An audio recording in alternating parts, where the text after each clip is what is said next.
감사합니다.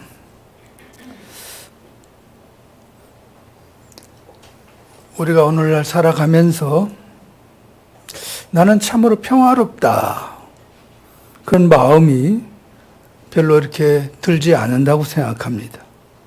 우리가 참으로 평화를 누리면 좋은데 그렇지 못하다는 것이죠. 요즘 현실을 보면요, 남과 북의 갈등은 참으로 해결되지 못할 과제인가 싶고, 언제든지 전쟁이 일어날 것 같이 또다시 갈등이 고조되고 있습니다. 정치 현실은 또 어떻습니까? 정치인들이 당리당략과 이기적인 욕망으로 타협과 협력의 기술을 발휘하지 못하고는 정쟁에만 몰두하고 있기 때문에 대한민국이 참 불편합니다. 게다가 지구온난화로 우리가 최고의 더위를 느끼는데요. 이상기후가 아주 세계적으로 일상화되고 폭염과 폭우가 모든 생명을 고통 가운데로 인도하고 있습니다. 참으로 오늘 세상을 살면서 우리에게 평화는 없다고 생각됩니다. 편안하지 않습니다. 마음이 늘 힘든 상태에 살아요. 이처럼 우리의 삶에 평화가 없는데요. 오늘 사도 바울은 본문에서 예수님은 우리에게 평화를 전하시고 평화를 주시는 분이라고 고백합니다. 예수 안에 있는 사람은 평화를 누리게 된다 하는 것을 암시하고 있습니다. 본문 14절에 보면 이렇게 말씀합니다. 그리스도는 우리의 평화이십니다. 그리스도께서는 유대 사람과 이방 사람이 양쪽으로 갈라져 있는 것을 하나로 만드신 분입니다. 라고 고백합니다. 우리가 이스라엘 사람들이 아니고 이스라엘 백성들이 아니니까 잘 느껴지지 않을 수 있습니다만은 이스라엘 사람들은 옆에 있는 다른 민족과 얼마나 힘들게 살았습니까? 늘 전쟁이요, 적대시하고 뺏고 빼앗기고 서로 말도 하지 않으려고 하고요. 그런데 예수님이 유대 사람과 이방 사람이 양쪽으로 갈라져서 서로 싸우는 것을 하나로 평화의 관계로 만들었다고 하는 것입니다. 그런 의미에서 예수님은 평화의 왕이고 평화의 상징이십니다. 그래서 교회를 다니는 사람은 무엇보다도 먼저 평화를 참으로 누려야 합니다. 평화 가운데 거해야 됩니다.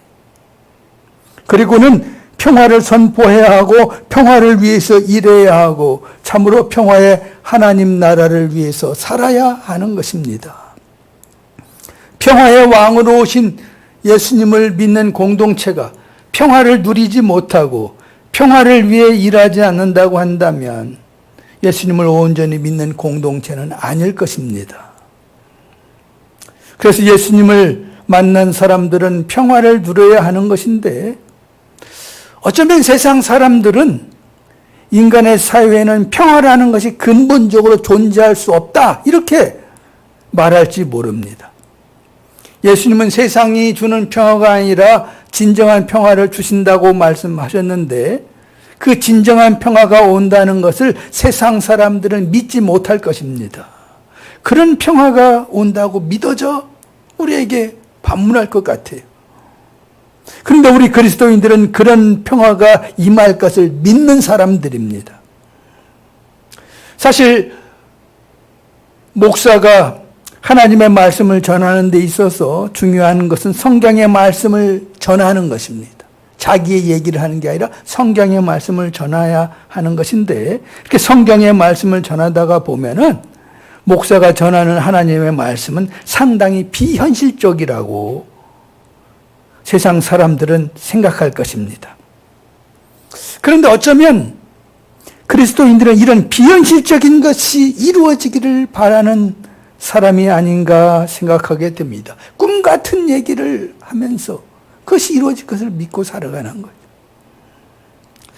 문익환 목사님 생전에 제가 대학 시절에 그 문익환 목사님이 설교하는 집회에 많이 참석해서 그분의 설교를 많이 들었어요. 그 목사님의 설교는 그때 제가 들은 설교는 대부분이 자신이 밤에 자면서 꾼 꿈에 대해서 그 꿈을 얘기하는 설교였습니다. 그래서 그가 꿈 얘기를 많이 들었는데 그분은 다른 책에서 이렇게 말씀하셨더라고요. 새로운 시대의 등불은 언제나 꿈 같은 이야기에서 시작된다. 이렇게 말씀.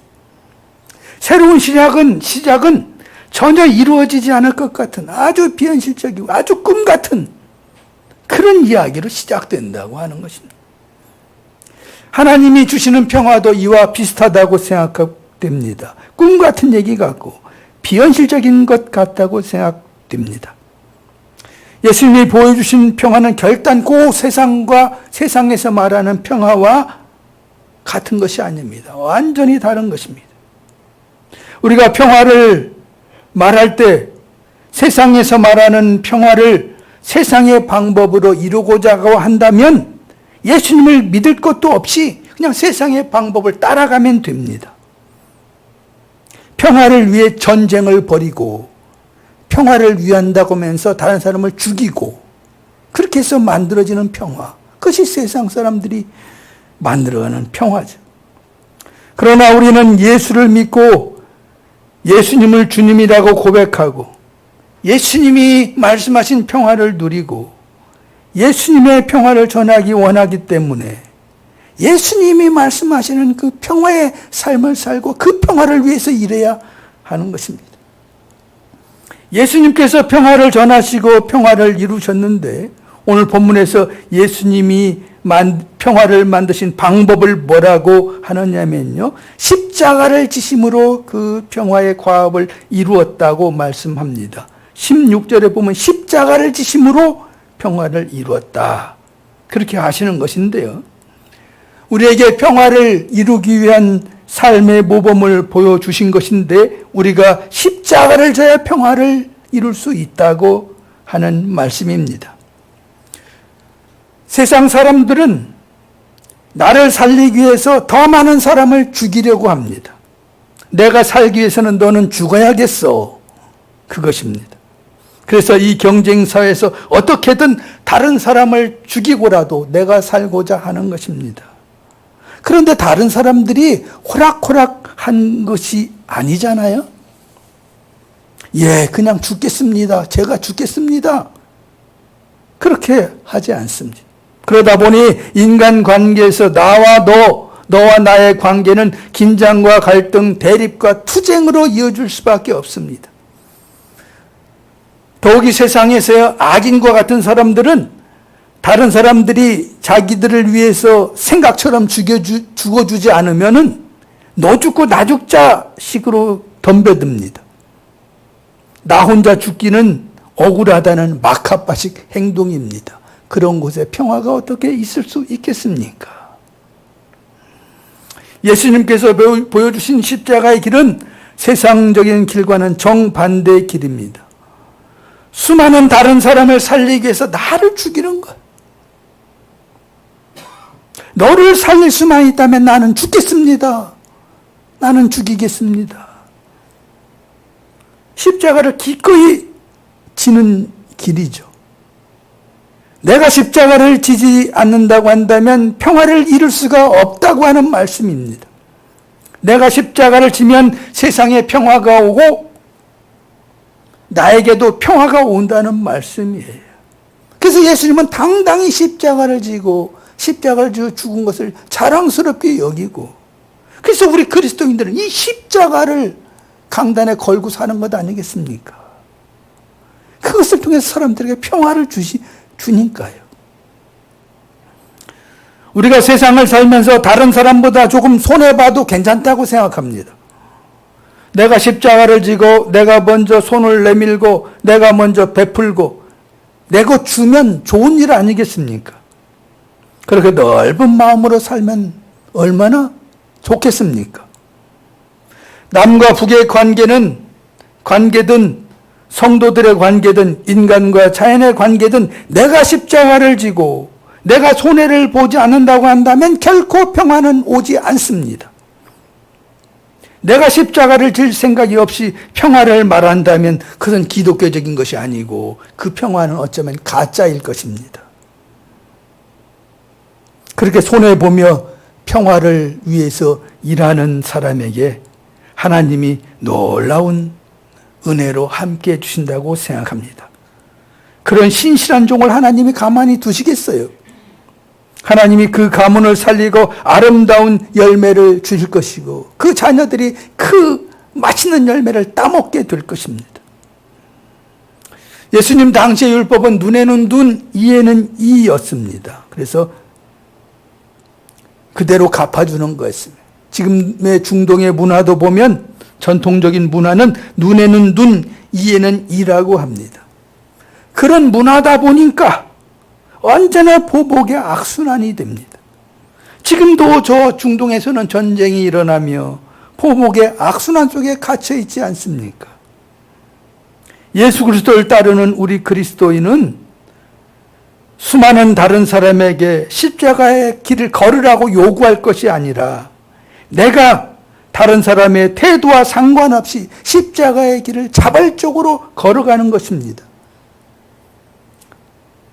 우리 그리스도인들이 진정 십자가의 길로 나아간다면 우리의 가정과 일터에, 우리의 교회와 지역사회에, 전쟁 위기 가운데 있는 이 한반도에 긴장과 갈등, 대립과 투쟁이 해소되고 진정한 평화가 움터오르게 될 것입니다. 두 번째로 예수님은 사람들이 원수된 상태에 있던 것을 가만두지 않았습니다. 그래서 본문에 보면 원수된 것을 없앴다고 하셨습니다. 원수를 없애는 방법이 그 원수를 죽여서 없애는 것이 아니라 원수를 어떻게 없애느냐? 사랑해서 없앤다고 하는 것입니다. 원수를 사랑해서 더 이상 원수되지 않게 한다고 하는 것입니다. 예수님은 마태복음 5장 43절에서도 원수를 사랑하고 박해하는 사람을 위해서 기도하라고 그렇게 말씀하셨잖아요. 그래야 그리스도인이 다른 사람과 다른 점은 원수를 사랑할 줄 아는 사람이라고 하는 것입니다. 세상 사람들과 똑같이 원수를 죽이라고나 하면서 산다고 한다면 우리는 부끄러운 그리스도인일 것입니다. 예수님의 삶에 대한 믿음이 부족한 사람들일 거예요. 독일 교회가 발표한 평화사회 백서에 의하면 원수 사랑은 원수에게 굴복되는 것도 아니고 그에게 알랑거리는 것도 아닙니다. 원수나 나나 똑같은 죄인이라고 하는 것을 인정하는 것입니다. 그래서 나는 천사이고 원수는 악마라는 생각에서 벗어나야 한다고 합니다. 그러면서 자기 안에 있는 내 안에 있는 원수를 볼 줄 알아야 되고 원수 안에서 자기 모습을 볼 줄 알아야 된다는 거예요. 내 안에도 원수와 동일한 모습이 많이 있다는 거예요. 한 번은 제가 우리 노예 어떤 후배 목사가 저에게 상당히 기분 나쁘게 행동한 적이 있었습니다. 사람들이 이렇게 모인 데서 제 흠을 보고 저를 약간 무시하는 그런 말을 하더라고요. 제가 그래서 굉장히 기분이 언짢았습니다. 그 분위기 망칠 수가 없어서 어떻게 큰 소리 칠 수도 없고 그랬어요.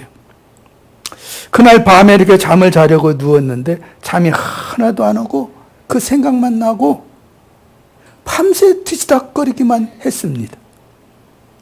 그 다음 날에 제가 참으로 기분이 안 좋아서 하나님께 기도하는데 하나님 잠을 못 잤습니다.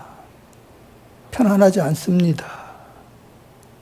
마음이 너무 불편합니다. 이렇게 기도하는 중에 제가 깨닫게 되는데 제가 그 후배 목사에게 잘못한 거, 제가 그 후배 목사의 흉을 본 거, 제가 사람들 앞에서 그 후배 목사를 무시한 거, 그런 것들이 다 저에게 떠오르더라고요. 그것이 다 떠오르니까 그때 제 마음에 평화가 오더라고요. 그래서 그 아픔으로 벗어났는데 나는 천사고 너는 악마, 그것이 아니라는 거예요. 저 원수 같은 사람에게서 내 모습이 그대로 보였다는 것입니다. 나도 똑같다는 거. 독일의 대통령이었던 바이체커 대통령이라고 있었습니다. 자연의 역사라는 책을 1953년에 그가 쓴 자연 철학자이자 대학 교수였어요. 자연에도 역사가 있다고 하는 것인데, 이제까지는 자연은 그냥 단순한 것만 반복해 있는 그런 존재라고 했는데, 역사라는 건 뭐냐면 계속 발전한다는 거예요.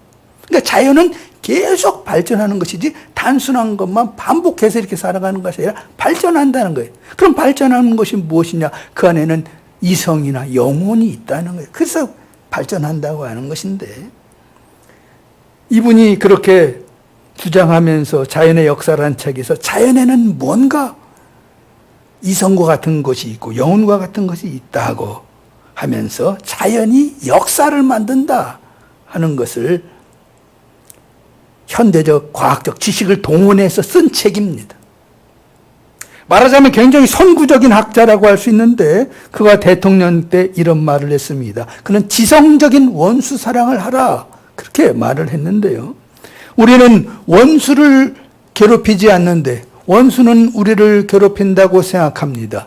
우리는 세계 평화를 원하지만 원수는 전쟁을 원한다고 생각합니다. 우리의 아군의 전투력은 방어용이지만 원수의 전투력은 세계 지배를 지향하는 공격용이라고 생각합니다. 이런 생각은 우리만 하는 것이 아니라 원수도 똑같이 하고 있습니다. 우리가 이 사실을 인식할 때 객관적이고 이성적인 대화를 할 수 있고 지성적인 원수 사랑을 실천할 수 있습니다. 이렇게 말해요. 이처럼 진정한 의미의 원수 사랑은 그 원수도 똑같은 인간이고, 특별히 나와 똑같은 인간이고, 그도 천사적인 면이 있고 악마적인 면도 있고, 나도 천사적인 면도 있고 악마적인 면도 있다는 것을 인정해야 한다고 하는 것입니다. 그러면서 우리는 어떻게든 좋은 관계, 사랑하는 관계를 만들려고 노력해야 하는 것이죠. 그러면 다시 보고 싶지 않았던 사람도 사랑할 수가 있고, 남남 갈등에 있는 사람도 사랑할 수가 있고, 서로 괴뢰라고 호칭하는 남과 북의 이 한반도에서도 공존의 평화가 도래할 수 있게 된다고 하는 거예요. 원수를 사랑해야 된다고 하는 거예요. 이렇게 십자가를 지고 원수를 우리가 사랑하면서, 그러면서 그런 과정에서 교회를 다니면서 우리는 평화의 사람으로 살아야 하는데, 우리가 신앙생활의 연주가 깊어지면 깊어질수록 우리의 악마적인 성격을 그대로 두고 가는 것이 아니라 우리가 바뀌어야 되는, 평화의 시민에 합당한 삶으로 바뀌어야 되는 것이죠. 우리가 변화되려고 노력해야 되는 것이죠. 그래서 내가 변화되어야 되는 거죠. 점차적으로 평화의 시민의, 평화 세계의 사람으로, 평화의 사람으로 바뀌어야 되는 것이죠. 박노해 씨라고 있잖아요. 참 그의 본명이 박노해가 아닌데 노동자 해방 세상을 만들겠다고 박노해라고 이름을 바꿨는데, 그가 시인이자 노동운동가였는데요. 그가 쓴 노동의 새벽이라고 하는 시집은 1980년대 100만 부 이상 팔렸다고 합니다. 그가 소위 남한 사회주의 노동자 연맹이라고 하는 백태웅 씨와 함께 산호맹이라고 줄여서 산호맹을 결성해서 사형이 구형되고 무기징역을 선고받았습니다. 그리고는 감옥에서는 7년 반을 살다가 특별 사면 받아서 나왔습니다. 그가 가톨릭 신자인데 그가 지금은 평화 활동을 하고 있습니다. 그의 시 가운데 평화 나누기라고 하는 제목의 시가 있습니다. 한번 제가 읽어보겠습니다. 평화 나누기. 일상에서 작은 폭력을 거부하며 사는 것, 세상과 타인을 비판하듯 내 안을 잘 들여다보는 것, 현실에 발을 굳게 딛고 마음의 평화를 키우는 것, 경쟁하지 말고 각자 다른 역할이 있음을 인정하는 것, 일을 더 잘하는 것만이 아니라 더 좋은 사람이 되는 것, 좀 더 친절하고 더 잘 나누며 예의를 지키는 것, 전쟁의 세상에 살지만 전쟁이 내 안에 살지 않는 것, 총과 폭탄 앞에서도 온유한 미소를 잃지 않는 것, 폭력 앞에 비폭력으로 그러나 끝까지 저항하는 것, 전쟁을 반대하는 전쟁을 하는 것이 아니라 따뜻이 평화의 씨앗을 눈물로 심어가는 것. 이게 평화 나누기라는 시입니다. 우리가 하나님께 평화를 위해서 기도할 뿐만 아니라 우리가 바뀌어야 함을 깨닫습니다. 평화의 시민이 되어야죠. 그러기 위해서 우리가 바꿔야 될 것이 많은 것임을 이 시를 보면서도 깨닫습니다. 그래서 평화의 사람으로 내가 바뀌어서 평화를 위해서 아름다운 사명을 감당하며 나아가야 돼. 내가 바뀌지 않고 어떻게 사명을 감당할 수 있겠습니까? 오늘 평화 통일주의를 맞이하면서 참으로 우리가 더욱더 이 평화를 위해서 나아가야 함을 깨닫습니다. 사랑하는 성도 여러분, 예수님이 평화의 왕으로 오셔서 십자가를 지심으로 평화를 이루고 우리가 평화를 누리게 하셨음을 믿고 예수님을 본받아 평화를 이루는 우리 모두가 될 수 있기를 예수 그리스도의 이름으로